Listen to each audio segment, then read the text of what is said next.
পরিত্যক্ত, জীর্ণশীর্ণ ও ভাঙাচোরা ঘরে থাকা সেই সেলিনা বেগমের ভাগ্য সুপ্রসন্ন হয়েছে। ৪ মেয়েকে নিয়ে ভাঙা ঝুপড়িতে থাকা ওই মায়ের মাথা গোজার ঠাঁইটুকু শক্ত হচ্ছে। বাংলাভিশনে প্রতিবেদন প্রকাশের ২৪ ঘণ্টার মধ্যেই সেলিনা বেগমের পরিবারকে সুখবর দিয়েছে শরীয়তপুর জেলা প্রশাসন। গত ২ মে রাতে ৪ মেয়েকে নিয়ে ঝুপড়ি ঘরে খেয়ে না খেয়ে দিন কাটছে সেলিনার শিরোনামে একটি প্রতিবেদন প্রকাশ করে বাংলাভিশন। এই প্রতিবেদন প্রকাশের সাথে সাথে তা শরীয়তপুরের জেলা প্রশাসক নিজামুদ্দিন আহমেদের দৃষ্টিগোচর হয়। এর পরদিন সেলিনা বেগমের বাড়িতে যান শরীয়তপুর সদর উপজেলা নির্বাহী অফিসার মাইনুদ্দিন।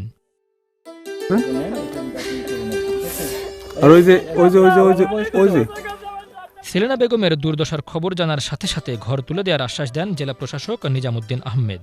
২৪ ঘণ্টা না পেরোতেই উপজেলা নির্বাহী কর্মকর্তাকে সরেজমিনে পাঠিয়ে ঘর তৈরির প্রাথমিক কার্যক্রম শুরুও করেছেন তিনি।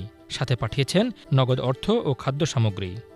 তার যে করুণ দারিদ্র্য অবস্থা সেটা যখন স্ক্রিনে এসেছে, সম্মানিত জেলা প্রশাসক স্যার নিজামুদ্দিন আহমেদ স্যারের নজর আসার সাথে সাথে স্যার কিন্তু আমাদেরকে নির্দেশনা দিয়েছেন দ্রুত তাদের ব্যবস্থা করার জন্য, এবং ২৪ ঘণ্টা পেরোনোর আগেই কিন্তু আমরা এখানে এসেছি এবং তাদের অবস্থা দেখেছি।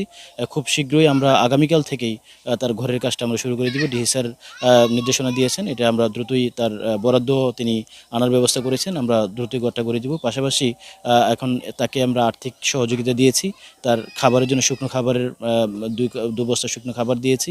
এটা দিয়ে চলতে চলতে তার হাতে আমরা আরও পাঠিয়ে দিয়েছি নগদ অর্থ।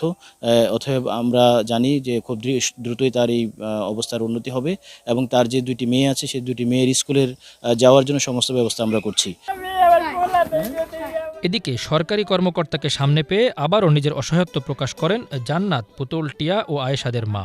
কেঁদে কেঁদে জানান নিজের দুর্ভোগের কথা।